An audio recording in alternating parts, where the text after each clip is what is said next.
ಅರ್ಜುನ ಮಹಾಭಾರತದ ಪ್ರಮುಖ ಪಾತ್ರಗಳಲ್ಲಿ ಒಬ್ಬನಾಗಿದ್ದು, ಅಪ್ರತಿಮ ಧನುರ್ವಿದ್ಯಾ ಪರಾಕ್ರಮಿ ಯೋಧ ಮತ್ತು ಶ್ರೀಕೃಷ್ಣನ ಭಕ್ತನಾಗಿದ್ದನು. ಅರ್ಜುನ ಪಾಂಡು ಮತ್ತು ಕುಂತಿಯ ಪುತ್ರನಾಗಿದ್ದನು.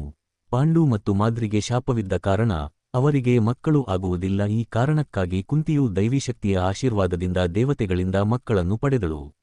ಅರ್ಜುನನು ಇಂದ್ರ ದೇವರ ಆಶೀರ್ವಾದದಿಂದ ಹುಟ್ಟಿದ ಮಗ. ಹಾಗಾಗಿ ಅವನಿಗೆ ಪಾರ್ಥ ಹೆಸರು ಬಂತು. ಅರ್ಜುನ ಬಾಲ್ಯದಿಂದಲೂ ಪ್ರಚಂಡ ಪ್ರತಿಭಾವಂತನಾಗಿದ್ದನು. ಅವನ ಶೈಕ್ಷಣಿಕ ಜೀವನವು ವಿಶೇಷವಾಗಿತ್ತು. ಗುರು ದ್ರೋಣಾಚಾರ್ಯನ ಆಶ್ರಯದಲ್ಲಿ ಅವನು ಧನುರ್ವಿದ್ಯೆಯಲ್ಲಿ ಅಪಾರ ನಿಪುಣತೆಯನ್ನು ಗಳಿಸಿದನು. ದ್ರೋಣಾಚಾರ್ಯನು ತನ್ನ ಶಿಷ್ಯರಲ್ಲಿ ವಿಶೇಷವಾಗಿ ಅರ್ಜುನನನ್ನು ಅತ್ಯಂತ ಪ್ರೀತಿಸಿದನು, ಏಕೆಂದರೆ ಅವನು ಏಕಾಗ್ರತೆಯುಳ್ಳ ಶ್ರೇಷ್ಠ ಯೋಧನಾಗಿದ್ದನು. ಒಮ್ಮೆ ದ್ರೋಣಾಚಾರ್ಯನು ತಮ್ಮ ಶಿಷ್ಯರಿಗೆ ಒಂದು ಪರೀಕ್ಷೆ ನಡೆಸಿದರು. ಅವರು ಮರದಲ್ಲಿ ಗಾಳಿಯಲ್ಲಿ ಬೀಸಾಡುತ್ತಿರುವ ಒಂದು ಚಿಕ್ಕ ಪಕ್ಷಿಯ ಕಣ್ಣನ್ನು ಗುರಿಯಿಟ್ಟು ಬಾಣ ಹಾರಿಸಲು ಹೇಳಿದರು. ಶಿಷ್ಯರಲ್ಲಿ ಕೆಲವರು ಮರವನ್ನು, ಕೆಲವರು ಪಕ್ಷಿಯ ಶರೀರವನ್ನು, ಇನ್ನೂ ಕೆಲವರು ಆಕಾಶವನ್ನು ನೋಡಿದರೆ, ಅರ್ಜುನ ಮಾತ್ರ ನಾನು ಕೇವಲ ಪಕ್ಷಿಯ ಕಣ್ಣನ್ನು ಮಾತ್ರ ನೋಡುತ್ತಿದ್ದೇನೆ ಎಂದು ಉತ್ತರಿಸಿದನು. ಇದರಿಂದ ದ್ರೋಣಾಚಾರ್ಯ ಅತೀವ ಸಂತೋಷಗೊಂಡು, ನೀನು ನನಗೆ ಪ್ರಿಯ ಶಿಷ್ಯ, ನಿನ್ನಂಥ ಶ್ರೇಷ್ಠ ಯೋಧ ಇನ್ನೊಬ್ಬನೂ ಇಲ್ಲ ಎಂದು ಆಶೀರ್ವಾದಿಸಿದನು.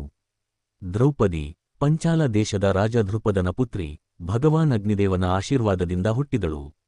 ಧೃಪದನು ತನ್ನ ಪುತ್ರಿಗೆ ಶ್ರೇಷ್ಠ ಯೋಧನನ್ನು ವರನಾಗಿ ಕೊಡಲು ಸ್ವಯಂವರವನ್ನು ಆಯೋಜಿಸಿದ್ದನು. ಸ್ವಯಂವರದಲ್ಲಿ ದೊಡ್ಡ ಬಾಣಸಾಧನೆ ಇಟ್ಟಿದ್ದರು. ಗಾಳಿಯಲ್ಲಿ ತೇಲುತ್ತಿದ್ದ ಚಕ್ರದ ಮಧ್ಯದಲ್ಲಿದ್ದ ಮೀನು ಕಣ್ಣನ್ನು ಕೇವಲ ನೀರಿನ ಪ್ರತಿಬಿಂಬವನ್ನು ನೋಡಿ ಹೊಡೆದವನೇ ದ್ರೌಪದಿಯನ್ನು ವರಿಸಬೇಕಾಗಿತ್ತು.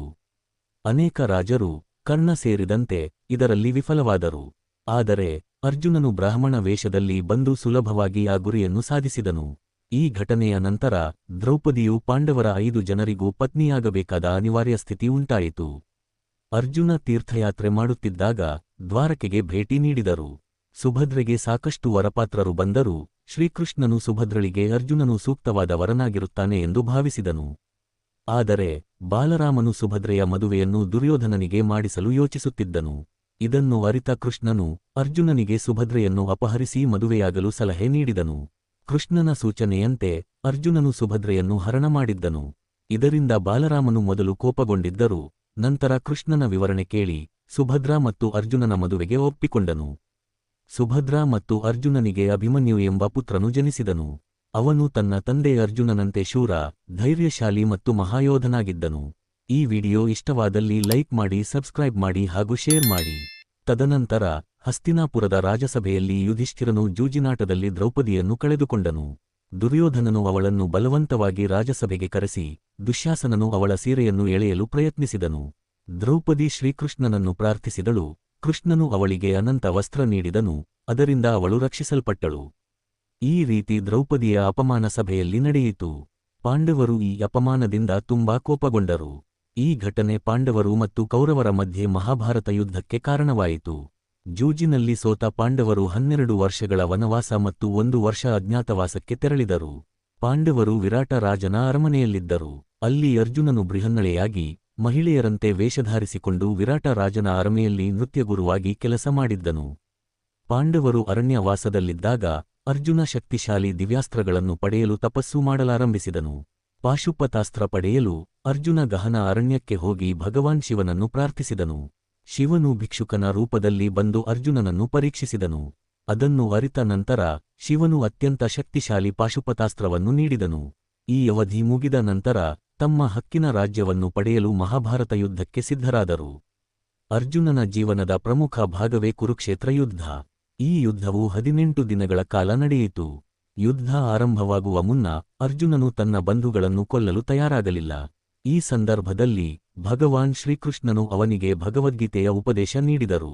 ಈ ಉಪದೇಶದಲ್ಲಿ ನೀನು ಕೇವಲ ನಿನ್ನ ಕರ್ತವ್ಯವನ್ನು ಮಾಡು, ಫಲದ ಬಗ್ಗೆ ಚಿಂತಿಸಬೇಡ ಎಂಬ ಮುಖ್ಯ ತತ್ವವನ್ನು ಹೇಳಿದರು.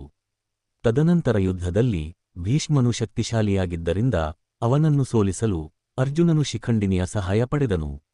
ದ್ರೋಣಾಚಾರ್ಯ ಅಪಾರ ಶಕ್ತಿಯುಳ್ಳ ಯೋಧನಾಗಿದ್ದನು. ಅವನನ್ನು ಸೋಲಿಸಲು ಯುಧಿಷ್ಠಿರನು ಅಶ್ವತ್ಥಾಮ ಸತ್ತನು ಎಂಬ ಸುಳ್ಳು ಹೇಳಿದನು. ಇದರಿಂದ ಆಘಾತಗೊಂಡ ದ್ರೋಣನು ತನ್ನ ಶಸ್ತ್ರ ತ್ಯಜಿಸಿದನು. ಆಗ ದ್ರುಪದನ ಪುತ್ರ ಧೃಷ್ಟದ್ಯುಮ್ನನು ಅವನನ್ನು ಕೊಂದನು. ಅರ್ಜುನ ಮತ್ತು ಕರ್ಣನ ಯುದ್ಧ ಮಹಾಭಾರತದ ಅತ್ಯಂತ ರೋಚಕ ಘಟನೆಯಾಗಿದೆ. ಕರ್ಣನು ಶಕ್ತಿಶಾಲಿಯಾಗಿದ್ದರೂ ಅವನ ರಥದ ಚಕ್ರ ನೆಲದಲ್ಲಿ ಸಿಕ್ಕಿಬಿದ್ದಾಗ ಅರ್ಜುನ ಅವನನ್ನು ಕೊಂದನು. 18ನೇ ದಿನದ ಯುದ್ಧದ ಕೊನೆಗೆ ಪಾಂಡವರು ವಿಜಯಿಯಾದರು. ಯುದ್ಧದ ನಂತರ ಅರ್ಜುನನು ಅಶ್ವಮೇಧ ಯಜ್ಞಕ್ಕಾಗಿ ರಥ ಹಿಡಿದು ಅನೇಕ ರಾಜ್ಯಗಳನ್ನು ಗೆದ್ದನು. ಆದರೂ ದ್ವಾಪರಯುಗದ ಕೊನೆಯಲ್ಲಿ ಅರ್ಜುನನ ಶಕ್ತಿಗಳು ನಿಧಾನವಾಗಿ ಕುಗ್ಗತೊಡಗಿದವು. ಶ್ರೀಕೃಷ್ಣನು ಭೂಮಿಯಿಂದ ನಿರ್ಗಮಿಸಿದ ನಂತರ ಅರ್ಜುನ ತನ್ನ ಆಯುಧಗಳನ್ನು ತ್ಯಜಿಸಿದನು. ಪಾಂಡವರು ಹಿಮಾಲಯಕ್ಕೆ ಪರಿಕ್ರಮಣಕ್ಕೆ ತೆರಳಿದಾಗ ಅರ್ಜುನ ಕೊನೆಗೆ ಕುಸಿದು ಬಿದ್ದನು. ಅವನು ಪರಮಧಾಮವನ್ನು ಸೇರಿದನು. ಅರ್ಜುನನ ಜೀವನ ನಮಗೆ ಶ್ರದ್ಧೆ, ಶೌರ್ಯ, ಧರ್ಮ ಹಾಗೂ ಕರ್ತವ್ಯ ಪ್ರಜ್ಞೆಯ ಪಾಠವನ್ನು ನೀಡುತ್ತದೆ. ಭಗವಾನ್ ಶ್ರೀಕೃಷ್ಣನ ಜೊತೆಗೆ ಅವನ ಸಂಬಂಧ, ಭಗವದ್ಗೀತೆಯ ಪ್ರಭಾವ, ಮಹಾಭಾರತದ ಯುದ್ಧ ಮತ್ತು ಅವನ ಜೀವನದ ಅನುಭವಗಳು ಅವನನ್ನು ಮಹಾನ್ ಯೋಧನಾಗಿ ಪರಿಗಣಿಸುತ್ತವೆ. ಅರ್ಜುನನು ಶಕ್ತಿಶಾಲಿಯಾದ ಯೋಧನಾಗಿದ್ದರೂ ಅವನ ಒಳ್ಳೆಯ ಗುಣಗಳು, ತ್ಯಾಗಭಾವನೆ ಮತ್ತು ಧರ್ಮದ ಮಾರ್ಗದಲ್ಲಿನ ವಿಶ್ವಾಸ ಇವನೆಲ್ಲ ಅವನನ್ನು ಅನನ್ಯ ವ್ಯಕ್ತಿತ್ವವನ್ನಾಗಿ ಮಾಡಿವೆ. ಇನ್ನು ಹೆಚ್ಚಿನ ವಿಡಿಯೋಗಾಗಿ ನನ್ನ ಚಾನೆಲ್ ಅನ್ನು ಫಾಲೋ ಮಾಡಿ.